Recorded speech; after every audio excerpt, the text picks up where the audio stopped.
perkenalkan nama saya Siva Kuratu Ayun. NIM saya 222410041. Saya berasal dari Universitas Pelita Bangsa, Fakultas Ekonomi dan Bisnis, jurusan Akuntansi, kelas AK24C. Dalam video ini saya bermaksud untuk memenuhi tugas ujian akhir semester 4 dalam mata kuliah anggaran. Adapun pertanyaan pertama, jadi biaya penjualan umum dan administrasi atau biasa disebut SJ&A mencakup semua biaya yang timbul dalam penjualan produk perusahaan baik langsung maupun tidak langsung, bersama dengan seluruh biaya umum dan administrasi selama periode akuntansi yang dipertimbangkan, seperti biaya iklan, biaya promosi penjualan, gaji pemasaran, dan lain-lain. Jadi biaya ini tidak berhubungan langsung dengan proses pembuatan produk. Sebaliknya, kalau biaya produksi itu adalah biaya yang dikeluarkan untuk menghasilkan produk, yaitu bahan baku langsung, tenaga kerja langsung, dan biaya overhead pabrik. Menjawab pertanyaan mengapa keduanya harus dipisahkan dalam laporan keuangan, karena dua hal tersebut memiliki fungsi akuntansi yang berbeda. Biaya produksi itu menjadi bagian dari harga pokok produksi atau biasa disebut HPP, dan nilai persediaan hingga produk terjual, sedangkan SJ&A langsung diakui sebagai beban pada periode terjadinya atau period cost. Nah, pemisahan ini membuat laporan keuangan mampu menunjukkan laba kotor dan laba operasi secara akurat, sehingga manajemen dapat menilai efisiensi produksi dan efektivitas kegiatan operasional. Nah, dalam perihal ini, dasar hukum yang digunakan yaitu yang pertama ada PSAK nomor 14 mengenai persediaan, yang kedua ada IAS nomor 2 mengenai inventoris yang menyatakan bahwa biaya penjualan dan administrasi umum tidak termaksud biaya persediaan. Lanjut nomor 2. Jawabannya, supaya menjaga anggaran laba rugi tetap objektif, manajemen itu sebaiknya menyusun berdasarkan data yang benar-benar dapat dipertanggungjawabkan, seperti hasil penjualan tahun-tahun sebelumnya, kondisi pasar saat ini, kapasitas produksi, dan proyeksi ekonomi. Penyusunan anggaran juga sebaiknya melibatkan beberapa divisi,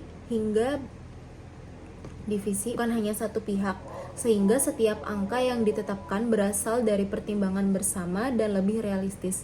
Selain itu, perusahaan perlu melakukan evaluasi secara berkala dengan membandingkan anggaran yang telah dibuat dengan realisasi yang terjadi. Jadi, jika terdapat perbedaan yang cukup besar, manajemen harus dapat menjelaskan penyebabnya berdasarkan bukti yang jelas.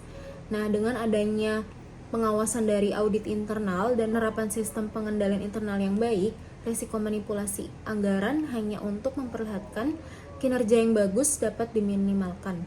Nah, dasar hukum pada hal tersebut ada pada PSAK nomor 1 mengenai penyajian laporan keuangan atau penyajian wajar dan andal. Yang kedua ada kerangka COSO atau internal control mengenai pengendalian internal dan monitoring.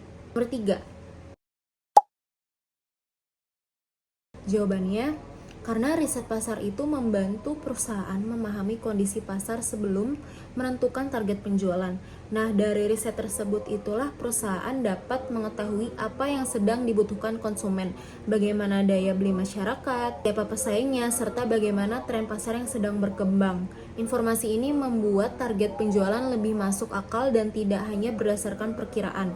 Jadi, jika target penjualan dibuat tanpa riset pasar, perusahaan berisiko menetapkan target yang berlebih dan persediaan menumpuk.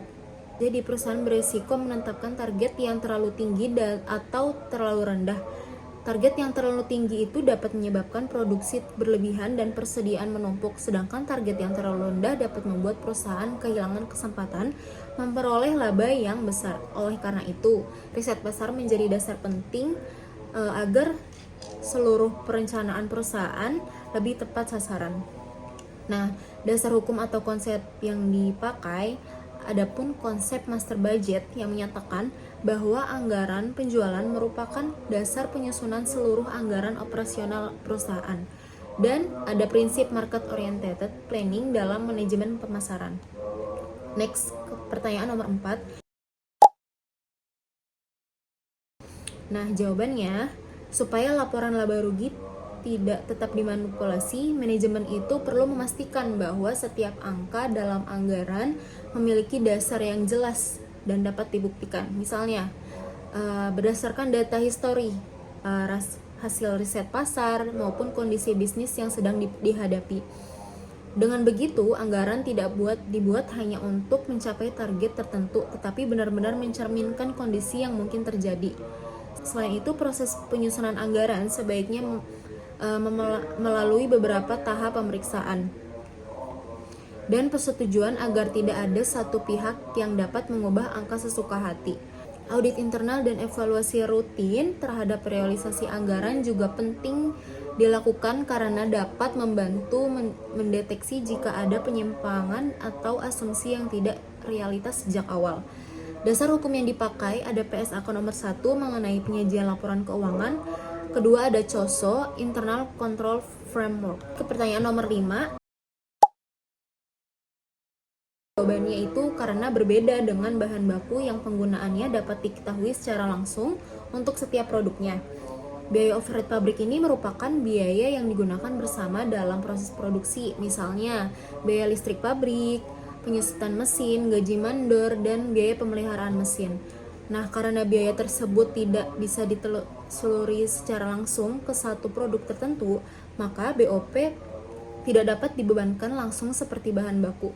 Oleh karena itu, BOP harus dialokasikan menggunakan dasar pembebanan tertentu, misalnya berdasarkan jam mesin atau jam tenaga kerja langsung.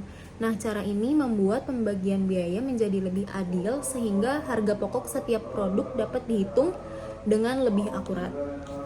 Nah, adapun contoh perhitungan tarif BOP seperti di layar. Oke, di sini diketahui ada estimasi BOP sebesar 240 juta dan estimasi jam mesinnya 12.000 per jam. Karena di sini juga sudah tertera rumus tarif BOP, yaitu estimasi total BOP dibagi dengan estimasi total jam mesin. Jadi, penghitungannya 240 juta dibagi 12.000 jam sama dengan 20.000 per jamnya. Jadi, jika suatu produk menggunakan 15 jam mesin, 15 dikali 20.000 sama dengan 300.000. Jadi BOP yang dibebankan pada produk tersebut sebesar 300.000.